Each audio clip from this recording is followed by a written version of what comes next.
ସମସ୍ତଙ୍କୁ ଖ୍ରୀଷ୍ଟୀୟ ପ୍ରେମରେ ମୋର ନମସ୍କାର। ପ୍ରିୟ ମୋର ଭାଇ ଆଉ ଭଉଣୀମାନେ, ବଡ଼ଦିନ ଡିସେମ୍ବର 25 ସନ୍ନିକଟ।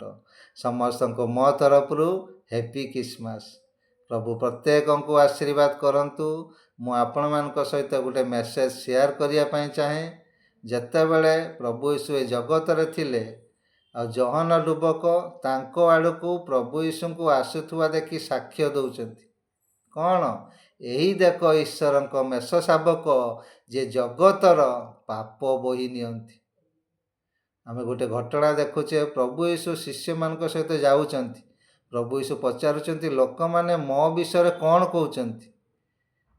ଶିଷ୍ୟମାନେ କହିଲେ, କେହି କେହି କହୁଛନ୍ତି ତୁମେ ଏଲିୟ, କେହି କେହି କହୁଛନ୍ତି ଜହନ ଡୁବକ ପୁଣି ମରିକି ଉଠିଛନ୍ତି, କେହି କେହି କହୁଛନ୍ତି ତୁମେ ଭବିଷ୍ୟତ ବକ୍ତା। ସେଠି ପ୍ରଭୁ ଯୀଶୁ ଶିଷ୍ୟମାନଙ୍କୁ ପଚାରିଲେ, ମୁଁ କିଏ ବୋଲି ତୁମେ କ'ଣ କହୁଛ? ସେଠି ପିତର କହୁଛନ୍ତି, ତୁମେ ଈଶ୍ୱରଙ୍କ ପୁତ୍ର ଖ୍ରୀଷ୍ଟ ଅଟ। ହାଲେଲୁୟା। ପ୍ରଭୁ ଯୀଶୁ କହିଲେ, ଏଇଟା ତୁମେ କହିନାଅ, ତୁମ ମୁଖ ଦେଇ ପରମେଶ୍ୱର କହିଛନ୍ତି। ତାଙ୍କର ପ୍ରକୃତ ପରିଚୟ, ସେ ଖ୍ରୀଷ୍ଟ ଆମର ଉଦ୍ଧାରକର୍ତ୍ତା ଅଟନ୍ତି।